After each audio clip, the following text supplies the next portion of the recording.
बिस्मिल्लाहिर्रहमानिर्रहीम। अस्सलाम वालेकुम दोस्तों, कैसे हैं आप सब लोग। उम्मीद करता हूँ बिल्कुल ठीक ठाक होंगे। मैं हूँ आपका दोस्त और होस्ट नुमान अली और आप देख रहे हैं doctor Numan Ali Hamza YouTube channel.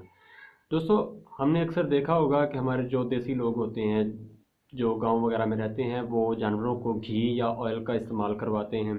तो दोस्तों, हम आज की इस वीडियो में जानेंगे कि जानवरों को घी या ऑयल का इस्तेमाल क्यों करवाया जाता है, कितना इस्तेमाल करवाना चाहिए, किस तरह से इस्तेमाल करवाना चाहिए। तो दोस्तों, बगैर वक्त ज़ाया किए चलते हैं वीडियो की तरफ। लेकिन वीडियो स्टार्ट करने से पहले मेरी आप सबसे गुजारिश है कि अगर अभी तक आप लोगों ने मेरा चैनल सब्सक्राइब नहीं किया तो कीजिए मेरे चैनल को और साथ में बने घंटी के निशान को दबा दीजिए ताकि मेरी हर आने वाली नई अपडेट आपको सबसे पहले मिल सके।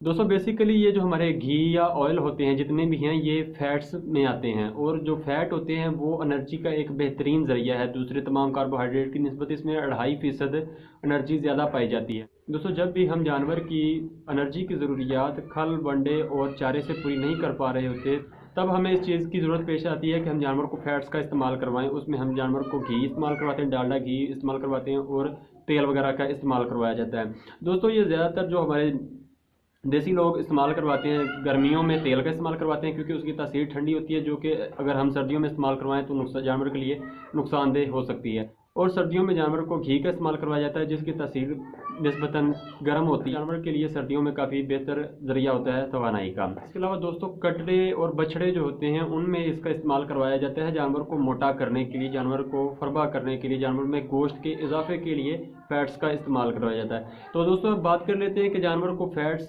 कितनी देनी चाहिए। ये जो हमारा ऑयल या घी है, ये कितना देना चाहिए। दोस्तों, जानवर के जिंदा जिस्मानी वजन के हिसाब से 2% हमने जानवर को ये तेल या फिर घी जो है ये इस्तेमाल करवाना है।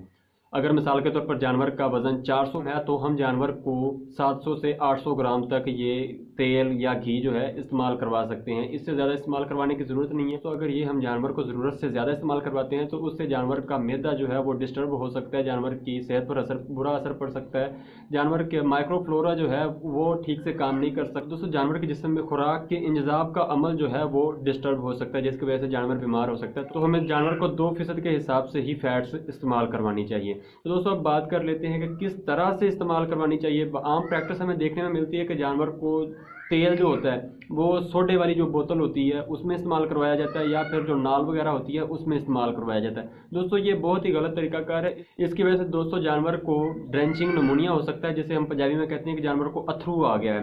दोस्तों, ड्रेंचिंग नमूनिया बाज़ औक़ात काफ़ी सीवियर किस्म का हो जाता है और इसमें जानवर को बचाना बहुत ही मुश्किल हो जाता है, तकरीबन नामुमकिन हो जाता है, और हम जानवर से हाथ धो बैठते हैं। तो इसकी निस्बत दोस्तों हमें कोई दुरुस्त तरीकाकार इस्तेमाल करना चाहिए कोई भी जानवर को फैट या तेल या फिर घी खिलाने या पिलाने के लिए।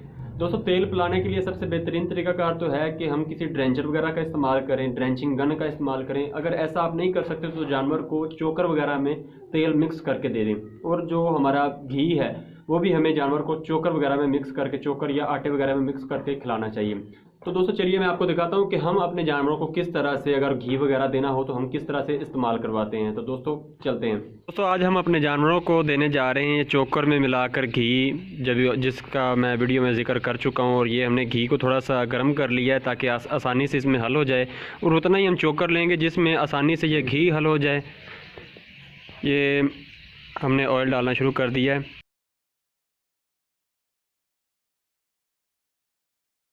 अच्छे से हल करके फिर हम जानवरों को खिलाएंगे।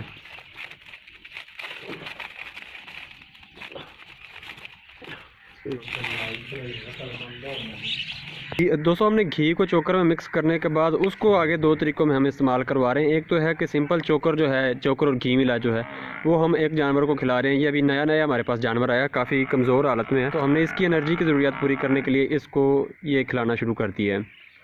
और दूसरा दोस्तों ये है कि हमने एक जानवर के आगे तूड़ी जो होती है उसमें मिक्स करके चोकर रख दिया और ये खा रहा है। इसको तकरीबन तीसरा से चौथा दिन है हम इसको चोकर खिला रहे हैं। तो दोस्तों, उम्मीद करता हूँ आज की हमारी ये वीडियो आपको अच्छी लगी होगी। अगर वीडियो अच्छी लगी हो तो लाइक कीजिएगा, दोस्तों के साथ शेयर कीजिएगा, अपना ख्याल रखिएगा, अपने घर वालों का ख्याल रखिएगा, हमें दुआओं में याद रखिएगा। अल्लाह हाफ़िज़।